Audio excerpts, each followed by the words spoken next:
What's up, guys? Chris with CNC for Newbies here.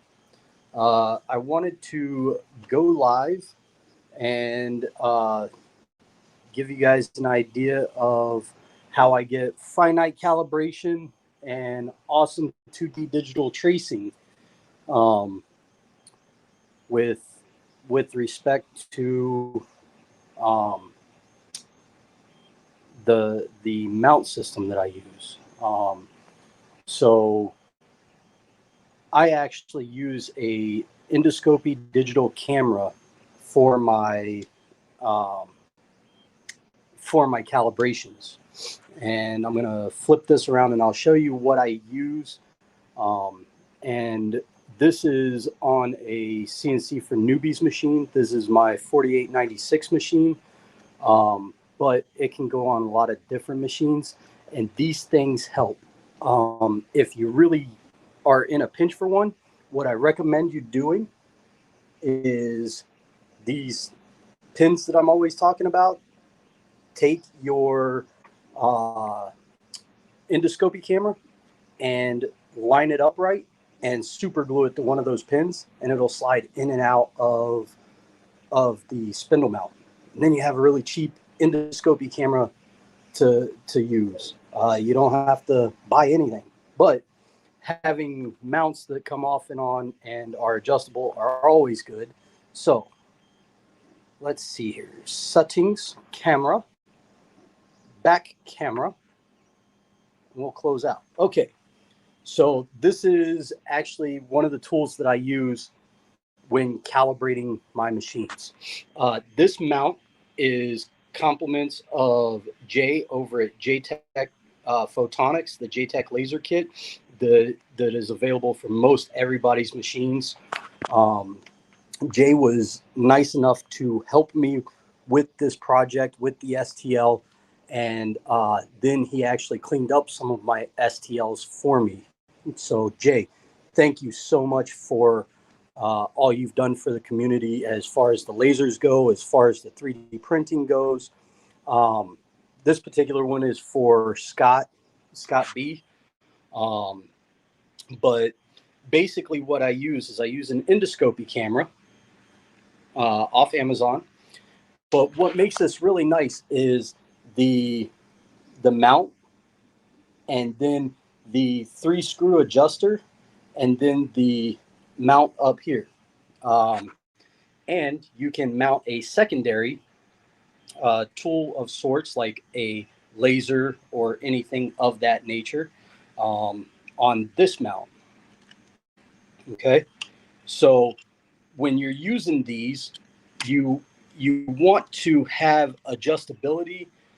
You want to have profitability. So you can actually utilize this to move your Z up and down and focus the camera so that it will read, once you get calibration done, it'll read a 1 inch bar on a sheet of paper or cardboard, and you'll know that the camera is now focused on scale, on a 0 scale, or a 1-to-1 scale.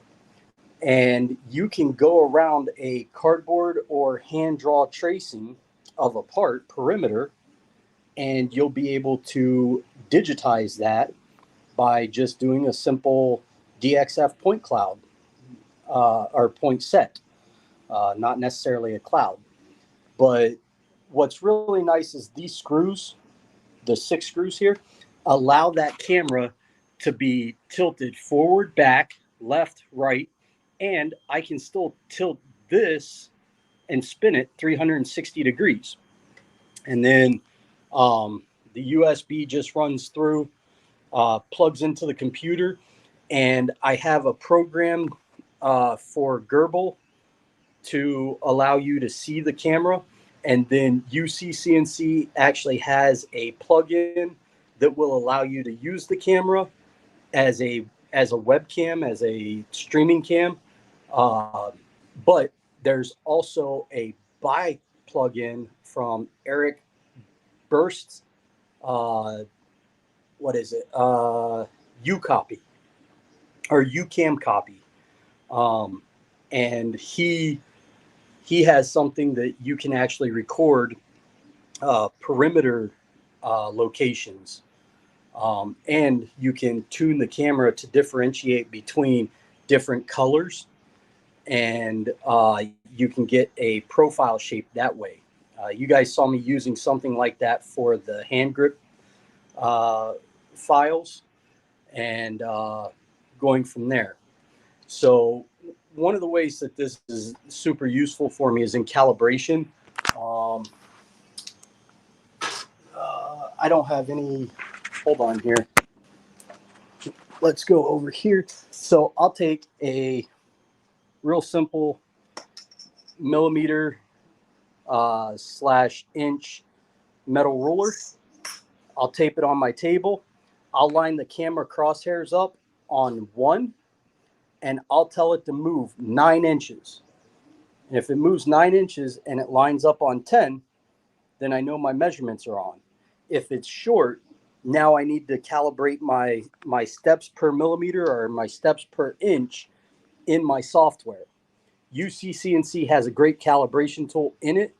Gerbil, there are a couple good videos out there like designsbyphil.com and triquartacnc.com. They have videos showing how to do the calibration, and using one of these cameras will really get you into a finite movement set. And like I said, you don't have to buy anything. I actually made this mount on the 3D printer, but you don't have to buy anything. You could take one of these cameras and tape it to an end mill, and now you have a camera set up. And these just plug into the computer through USB. They have some converters. Right here's, that's USB-C to regular USB-A. And that will go through, or you could just hang it, zip tie it. I use reusable zip ties, and go from there. And like, I can actually use this as a streaming recording camera while a laser is going. And that's kind of cool. So you could do it while the router's going if your tool is longer than this sticks down. And it'll record while you're cutting, and then you can edit the video to kind of show people what your machine is doing and stuff like that. You can use it as an inspection tool to actually inspect what you're cutting, what the edge looks like, what the cuts look like, and stuff like that. And like I said, with the screws, it's nice because I can move the camera forward or back, left or right, and I can loosen it up and tilt the camera 360 degrees. So if I need something to go in the Y direction, parallel to the Y direction, and I want it to read somewhat straight, I just tilt my camera 90 degrees, and then I tighten it back, and I make sure that it's level, and go from there.